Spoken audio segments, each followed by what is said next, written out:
Hello everyone, तुम्हा सर्वांचं माझ्या यूट्यूब चॅनलमध्ये मनापासून स्वागत आहे. तर आज आहे 11 डिसेंबर आणि आज सरकारतर्फे लाडकी बहीण योजनातर्फे हे तुम्हाला नवीन अपडेट्स जे होते, ज्यांना पती नाही, वडील नाही, तशा महिलांसाठी नवीन ऑप्शन्स इथं सिलेक्ट करायचे आणि तुमची KYCची प्रक्रिया ही तुम्ही इझिली इथं पूर्ण करू शकतात. तर पाहून घेऊया की नवीन पद्धतीने कशा पद्धतीने तुम्ही करू शकतात तुमची KYC फक्त आणि फक्त ज्या महिलांना वडील नाही, पती नाही, तसे महिलांसाठी आहे. तर तुम्ही माझ्या चॅनलवर नवीन असाल तर प्लीज मला फॉलो करा आणि तुमचे जे पण प्रश्न असेल ते मला विचारू शकतात कमेंट सेक्शनमध्ये. तर पाहून घेऊया की KYC प्रक्रिया ही कशी होत आहे. तर आपण जे ऑप्शन होतं KYCचं ते आपण क्लिक केलेलं आहे. तर इथं क्लिक केल्यानंतर तुम्हाला दोन ऑप्शन अनुक्रमांक 1 मध्ये 2 ऑप्शन निवडायचे, ज्यामध्ये फर्स्ट मी विवाहित निवडलेलं आहे. त्यामध्ये विवाहित निवडल्यानंतर पती हयात आहे किंवा पतीचे निधन झाले किंवा घटस्फोट आहे, असे 3 ऑप्शन आहे. 3 ऑप्शनमधून तुम्हाला पहिलं पती हयात आहे ते ऑप्शन तुम्हाला निवडायचे. त्यानंतर त्यांचा आधार क्रमांक ते तुम्हाला जोडायचा आहे. फक्त इझिली प्रक्रिया आहे जी सर्वांनी आत्तापर्यंत पूर्ण करून घेतलेली आहे. पण ज्यांचे पती किंवा घटस्फोटिक आहे त्या महिलांसाठी पुढे तुम्ही व्हिडिओ पाहू शकतात की पुढे तुम्हाला माहिती पडणार की कशा पद्धतीने तुम्ही करू शकतात. तर ज्यांचे पती आहेत त्यांनी त्यांचा आधार क्रमांक इथं जोडावा आणि त्यानंतर 10 मिनिटांनी OTP येते. थोडंसं वेळ लागते.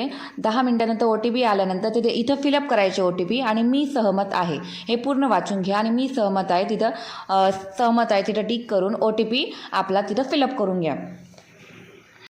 येथे तुम्ही पाहू शकता की OTP थोड्या वेळानंतर येते.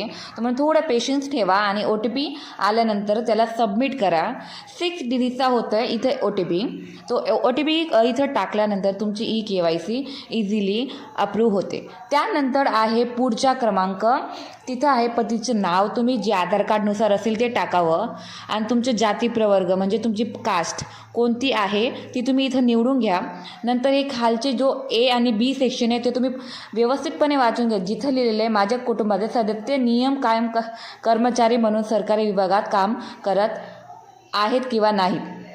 तर मग तुम्हाला इथं सरळ नाही टिक करायचे. होय लिहिलं तर तुमचं फॉर्म हे कॅन्सल केलं जाणार. दोघंही सेक्शन हे व्यवस्थित वाचून घ्या. त्यानंतर तुम्ही नाही करा. नंतर इथं खाली लिहिलेलं आहे की ही तुमची माहिती जर खोटी ठरली तर तुमच्यावरती कार्यवाही होणार. तर त्यावरती क्लिक करून घ्या की ही माहिती खरी आहे माझी. त्यानंतर क्लिक केल्यानंतर तुमचा फॉर्म हे सक्सेसफुली KYC पडताळणीमध्ये यशस्वी झालेला आहे असा एक मेसेज येते.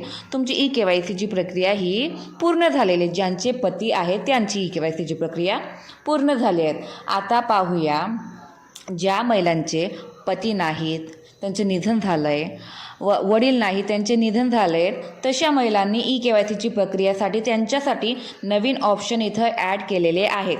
ते पाहूया. तर लाभार्थ्यांचा आधार क्रमांक टाकल्यानंतर OTPच्या प्रक्रिया करायची. OTP टाकायचं, तिथं फिलअप करायचं आणि सबमिट करावं. ही प्रक्रिया तुम्ही पाहिली.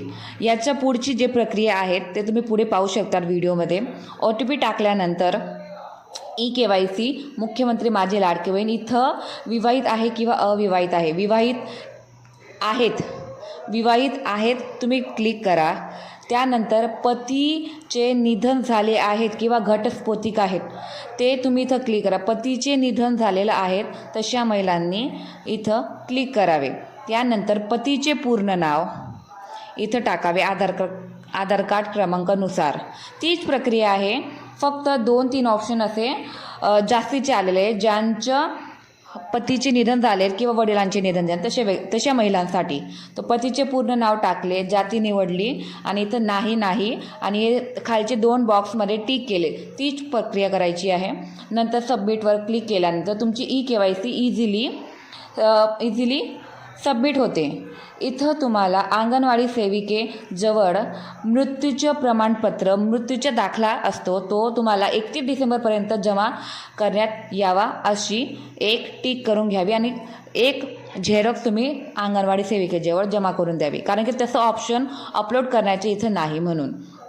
आता तिसरं पाहून घेऊया, ज्या महिला अविवाहित आहेत तशा महिलांसाठीची KYC प्रक्रिया कशी आहे ती पुढे पाहूया.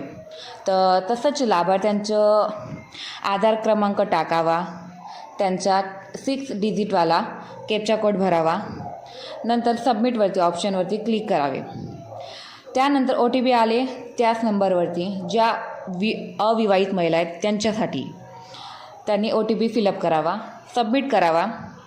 त्यानंतर तुम्ही पाहू शकतात स्क्रीनवरती येथे आले आहे विवाहित किंवा अविवाहित. तर आपल्याला इथं सिलेक्ट करायचे अविवाहित महिलांसाठी, ज्यांचे लग्न झालेलं नाही तशा मुलींसाठी.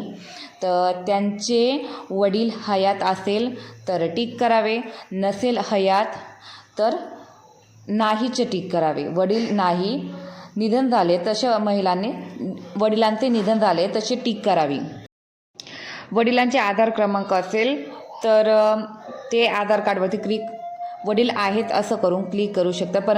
परंतु ते हयात नाही म्हणून त्यांचे आधार कार्ड नसेल तर निधन झालेलं असेल तर त्या बॉक्समध्ये टिक करावी आणि वडिलांचे पूर्ण नाव लिहावे, तुमचे जाती प्रवर्ग लिहावा आणि नाहीचे हे 2 बॉक्सेस आहे ते क्लिक करावे. आणि जर तुमचे वडिलांचं निधन झालं असेल तर त्यांचा मृत्यूचा दाखला ते अंगणवाडी सेविकेपर्यंत 31 डिसेंबरपर्यंत जमा करावा, ही नोंद इथं टिक करावी आणि अंगणवाडी सेविकेजवळ एक दाखल्याचं झेरॉक्स जमा करावं. अशा पद्धतीने तुमची KYCची प्रक्रिया इथं संपूर्ण समाप्त होते. ज्या महिलांचे पती नाहीत, वडील नाहीत तशा महिलांसाठी KYCची प्रक्रिया आज पूर्ण होत आहे.